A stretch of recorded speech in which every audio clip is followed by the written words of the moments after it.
เฮ้ยมีโอ้มาจ๋า แล้วตัวไหม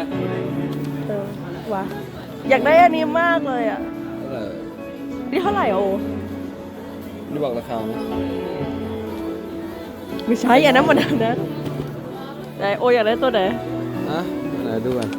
อยากได้อะไรก็ได้ที่เป็นพินกู ใช่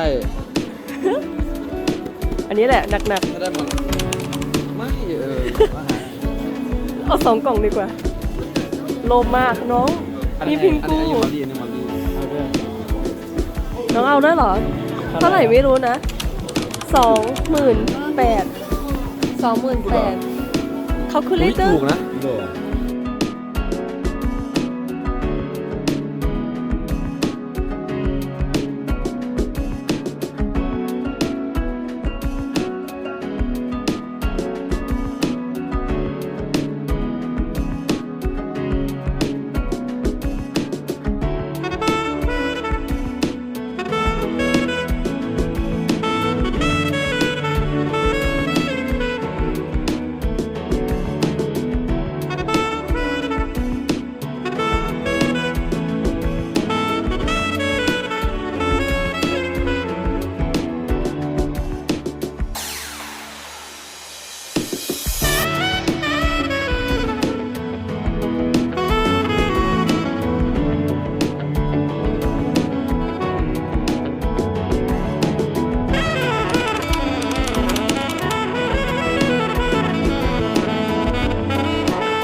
ตอนนี้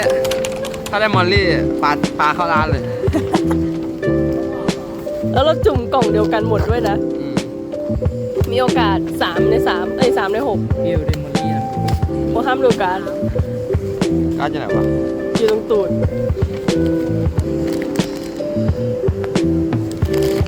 พิงกูสัมผัสได้ มอลลี่หรือเปล่า ใส่พิงกู มอลลี่ใส่ชุดพิงกู บ้าพิงกู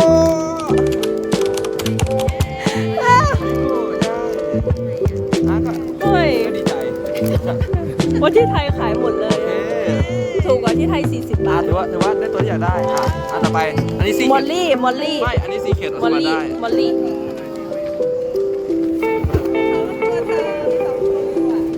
อันนี้ซีเค็ด มัวซีเกตเป็นอะไรยังไม่รู้เลยอ่ะ เฮ้ยอันนี้พิงกู เอ้าจะเอาพิงกูไปหมดเลยไม่ได้ โอ้ไม่ยอมแลกเหรอคะ คนละแบบไง เนาะมี1กล่องแล้วก็กล่องนั้นใช่ไหม กะอยากได้เพนกวินอยู่แล้ว แกะเลย ร้านแกะก่อน อ่ะเอาแกะก่อน ให้ผมได้มอลลี่อ่ะ อันนั้นแลกกับพี่จ๋าโอเคแล้วจะจ๋าแลกกัน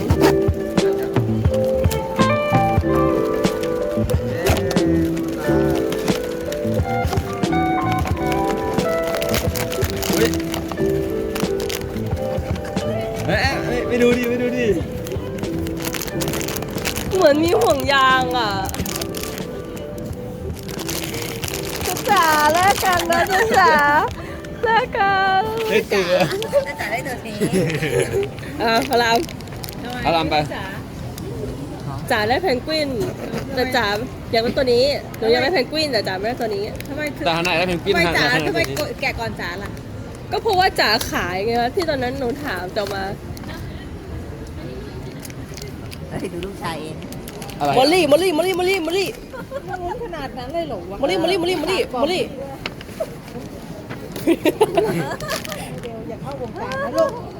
ไม่ดี ไอโออ่ะเอาพิงกูไปหมดเลยอ่ะ ฮะ ได้อะไรลูก ดัน เหมือนกัน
설탕 고르건.